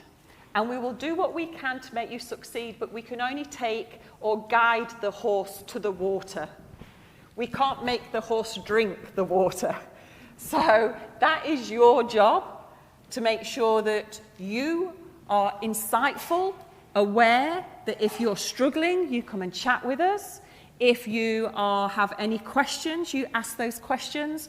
But ultimately, your learning is driven by you, not by us. Jodie mentioned about placements and holiday dates, and I joked and said, your life is over for the next 2 years. It's not a joke, that's the thing. It is not a joke. We have students who contact us and say, I can't attend that lab because I've booked my holiday to go to Bali for the week. And we go, and? In orientation, in all your information at the university, we say to you, please stay local. We have a curriculum that runs across January right through to December. It would be lovely. How nice would it be if we had semester 1 and semester 2 like most of the other courses do? It would be heaven. We would have been finished in November and not have to do much until February. I know. But we have a curriculum that runs from January to December because we have lots of students and lots of topics and lots of classes to fit in, which means that it could be you think, oh, my topic finishes beginning of December and I'm not back again until the end of January. I could go away, particularly international students. I could go and visit my parents in my home country. Oh, what do I do? I'm in China. How will I know? Not to leave the country until all of your assessments have been completed. See? Again, giggles, laughing, this is reality. The fact is, you need to make sure that you've been successful and passed topics before you go anywhere, because it could be that we say, oh, you're up for a supplementary assessment, we're going to give you another go. And guess what? You're not here to have that other go because you're in a different country or you're in Bali on the beach. So please, please really consider about holidays, time away, till you're certain that you've passed everything and that you're certain that your placement dates are not going to change. Because if not, it becomes very difficult for us, and it's out of our hands if you're not around. Can I just say, in the current environment, COVID is still a prevalent issue. When COVID waves hit South Australia, our placements are impacted. So your placement might be delayed, your placement might be suspended, your placement might have to be changed. Whilst we hate doing it, we are led by industry and we do not control that. So yes, your placement might be confirmed, but I can't predict what's going to happen in the future. And the risk is that if you booked your holiday to Bali a week after you finish placement and your placement is suspended because the venue has closed down and isn't allowing students on placement at that time, they may reopen 3 weeks later and you're in Bali. Placements are a compulsory hurdle assessment, and if you're unable to complete them, you're unable to complete the topic. Which leads me nicely onto hurdle assessments. One of the common questions I have from people and topic coordinators get from people is, do I need to attend? Do I need to come to class? Now, most of our topics, there is no attendance, mandatory attendance. Because you're all here today, but some of you could be at the back going, doesn't mean that you're attending up here. I might see you physically. So we don't talk about attendance in the university, but what we do is encourage participation that then develops rich discussion, that then you're making those connections. And you can only do that if you attend. And by attending classes, it means that you're getting that information that you possibly wouldn't have got by just reading all the material on your flow site, on your topic site. Because the tutor might be saying, oh, you know, and this is a good thing to pop into your assessment, or how about thinking about this or this for your assignment? If you miss out on that information, if you decide not to attend, goes back to that adult learning, that principle of adult learning, then the consequence, if you are unsuccessful, then that is your consequence because you've chosen not to attend. But we're not going to make you. We can't make you. But you have to think about the consequence. And one of the things that we say isn't about attendance, but because we are registered with AHPRA and we're an accredited education institution, we have to make sure the public is safe. So we have some what are called hurdle assessments, which means that you have to pass them. You have to pass them to be able to go out on placement. And you have to pass the placement as a hurdle assessment to be able to move on and progress. But some of those hurdle assessments are even before your placement. So some of those hurdle assessments are your clinical simulated environment, your lab workshops. So you're given 4 days before every topic with a placement attached, where you're expected to come in Monday, Tuesday, Wednesday, Thursday, unless there's a public holiday, which might mean Tuesday, Wednesday, Thursday, Friday, but you're expected to come in for 4 days, for 6 hours each day. We call them intensives because we're reflecting clinical practice, shift work. You're giving an early shift or a late shift. And within that, you have skills that you have to complete. We need to make sure that you're safe and assessed on those skills before we can let you out there. Before industry want you, they need to be reassured that you are safe.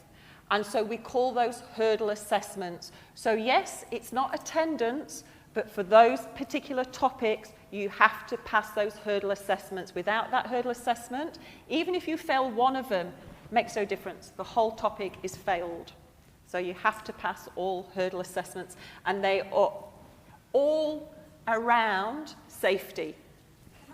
There's a couple of very, very concerned faces. Okay, well, use this. Just all of a sudden all of a sudden there were some faces that went, oh my God. Yeah?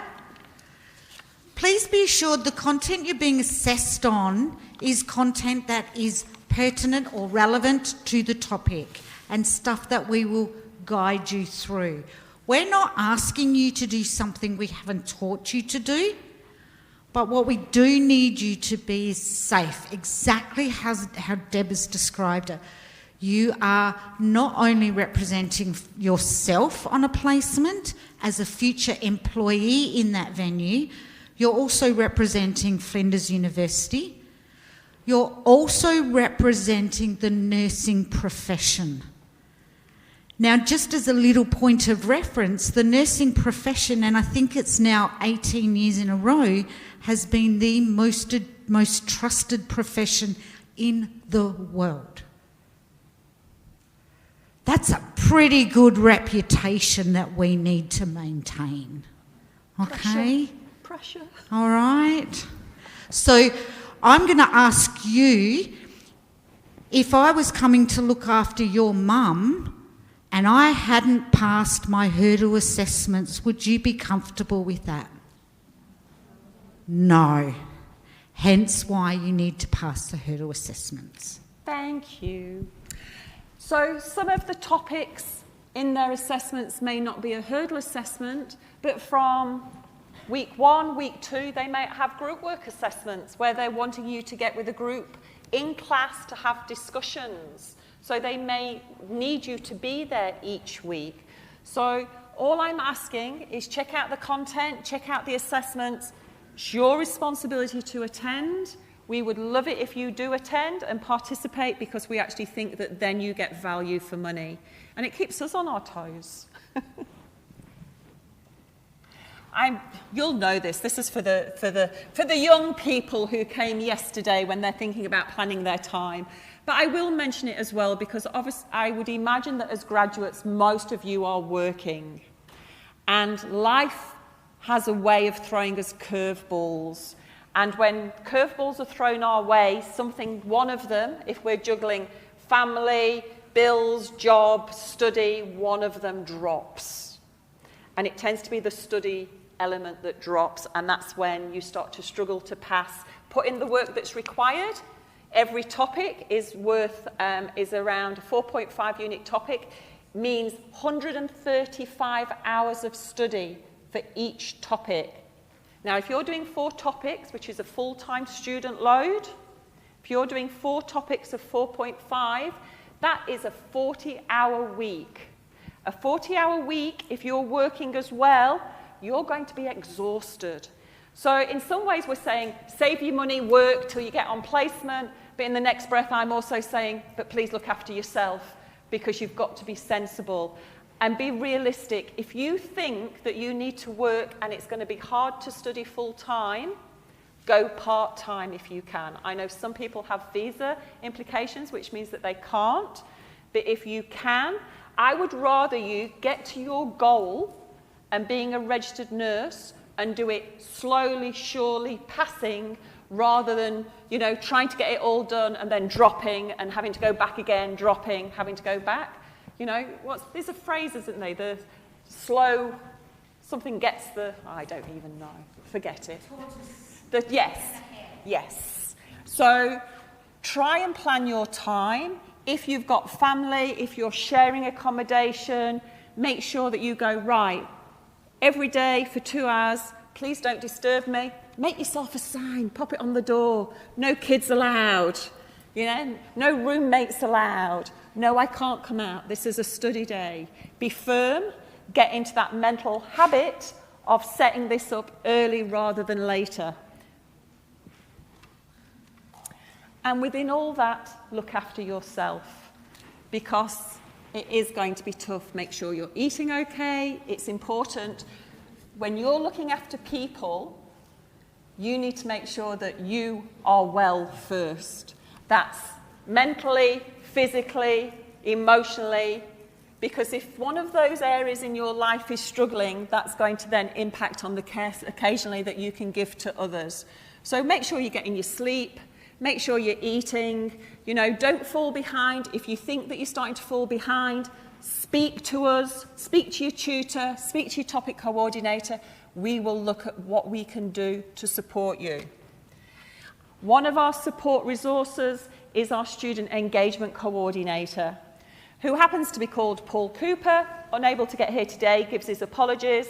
Paul is not a counsellor, he's an academic, but he is there as a person, as a resource that you can contact and say, I'm struggling in this area, and he can pinpoint where you need to go for support and help. He can refer you on of what you need. So he can look at any finance issues you may be having, any visa issues. He can't deal with them directly, but he puts you in touch with the people who can. That's his role. I am wishing you good luck for next week. I hope that everything goes well. I say this in the nicest possible way, but I hope that unless you're seeing me in a classroom or along the corridor, that the next time I see you is actually at your graduation. Because if you're coming to see me before then, often it means that one of those balls has dropped somewhere. But good luck, and we'll see you next week. If anybody needs a diary, which is a really nice way of being able to keep yourself organised, feel free to take one on your way out. Yes. Oh, you're taking it back. Bags and diaries, take them. Absolutely, help yourself. Let me just turn this off. You can choose the colour.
Okay, so you know I talked about downstairs at the front office? The placement team are in there behind the desk. So if you just go to the front office and you want to speak to somebody at the placement office, they will be somebody there who they can direct you to.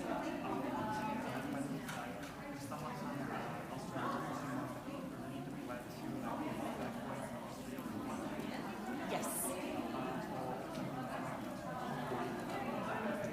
Do you know what? Who's the placement expert for that one? Because I don't know that information. And I don't want to tell you wrong. Okay, that's it. Sorry. So that's immunization and all the vaccines, that's all about the placement. Yes. Yes. So you're okay for labs and your tutorials. You just need to have them all ready when you go on placement. Okay. So because I already have some experience and I went to like last time about my medical for the visa. They told me that if you are going to go in any of the like nurse or Australia, the healthcare, you have to explain about some of the like immunizations. So like the healthcare is big. Absolutely. Yes. Right. So I already like had those vaccinations, those tags covered. Did you have that insurance? Yeah. So if you've got evidence of that, then you can just put that as evidence on your immunization check sheet. Okay, so there's no time and then like how much time is valid for? So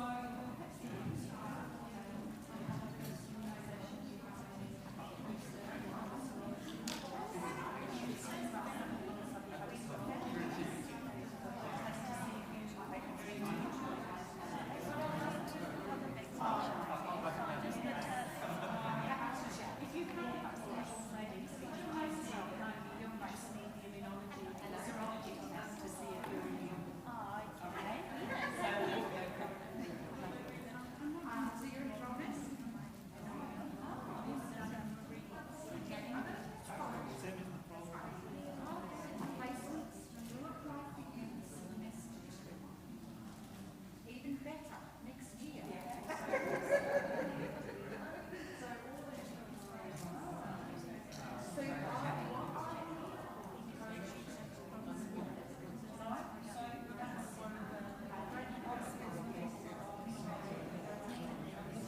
I'm not looking, honestly.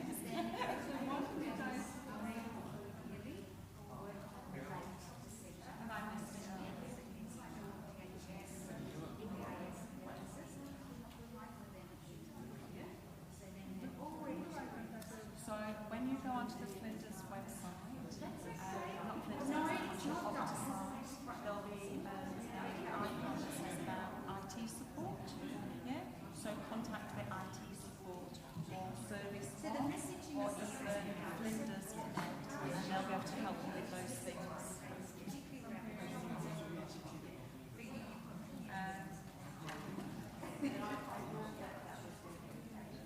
Connect. Go through Connect, there'll be a help page, and just say I'm struggling to get the emails coming through, and they might be able to direct you to somebody who's far better than me. Okay? All right. So congratulations, the topic. 2022 as well. 2022, yeah, so that's this semester this year. So that's first semester. Oh, so you maybe need to 2027 for our topic. 2027? Yeah, 2027. I think that's. Remember that the additional 2027? Yes, okay. structured accounts. So we can so the wing obviously is Eastern West College office. So right down as well. Yeah, I started on study planner, then I enrolled in education course, and also then Okay, that's fine. Yes, yes, that's fine. So have you? I haven't got my curriculum. We've started a new curriculum this year, and normally I have the numbers at the top of my head. If you asked me about the curriculum last year, I can tell you all the numbers, but this year I'm still trying to get my head around all these new numbers. But if you're unsure of anything, of your study plan, downstairs, in the front office, ask them, and they'll go through your study plan. and if they see or identify anything that you should be in and you're not, they'll help you do it. Okay. Okay. All right. Yeah. Yes, definitely. Definitely. Yeah. So with the curriculum this year, Yeah. for everything that it's kind of changed to talk more in blocks. So some of the feedback we got on the old curriculum was that for people who worked, there was no online facility. So some of the topics have gone online. Some have got a mixture of online and face-to-face. And our labs that we used to do a tutorial for 2 hours and then go to the labs afterwards for 8 weeks. And it wasn't reflecting what reality is like. And so therefore what we decided was that we do the intensives, so you do the 4 days, so that's why it's the intensive block. And there are some topics, because of the nature of the timetable, the other thing students said to us, if we're doing 4 topics at once, doing 4 different assignments is difficult. So, but we only have like 12 weeks. So what we've done is maybe in some topics, not all of them, in some topics said, right, okay, so in the first 6 weeks you'll do 2 topics, but they're intensives. So instead of coming and attending once a week, you're going to attend 2-3 times a week, Monday, Wednesday, Friday. But you'll get those 2 topics done in that first 6 weeks, which means then you can get headspace for your next 2. So so it's in blocks. Yes. But then I guess, so I'm starting, I'm from Hi. So I start with I've got a family. Yes. See how I go. Yeah. Then kind of look at that block thing. Yes. And then end up with bigger breaks of time. Yes. Yeah, so Yes. like I might finish one and then end up with Yes. and then go into the next one. Definitely. Yeah. And just keep an eye on that. It's like I said, you know, we have full intentions, but life does throw us curveballs. And studying full time is a struggle for anybody. And if you've got a family, it's just making sure that you're quite firm on your boundaries at home when you need that time to study. And with absences, I know you said that it's coming in, isn't it? So it's compulsory. If we can't make it, do we just to notify our children? Yeah, I think it's respectful. And if you're absent because you're sick and you can evidence you're sick, the tutor's more likely to give you some work that you may have missed. So try to do that every Yes, and it just so that the tutor's not expecting you and then you just don't turn up. I just think it's respectful to let them know. Okay, all good? Thank you. Welcome. Anybody else I can help with?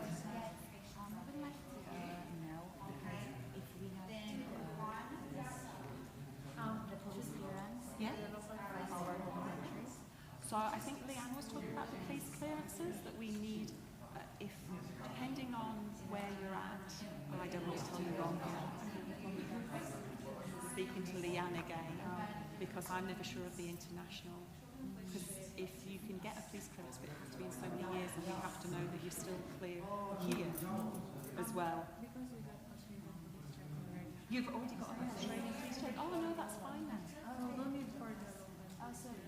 So you've got an Australian police check in South Australia? Yes. For South Australia, not just Australia. Well, then I should imagine that that would be okay. But check with the placement office downstairs.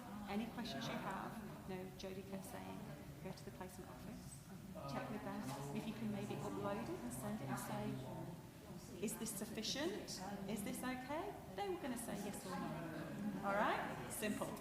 Okay? I have done the conversation that you can Okay, yes. Is it okay to upload that on the placement site? Yes, upload it as soon as you can. Because it's already it's only one Okay, so maybe wait, because I think on the Hep B when it goes through, we need the 2 doses in serology.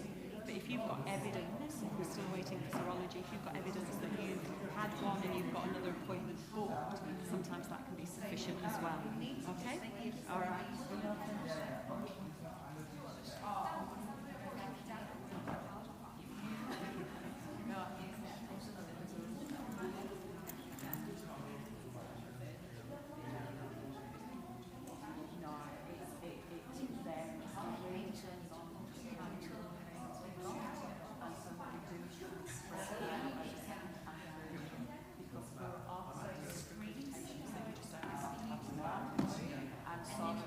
And sometimes what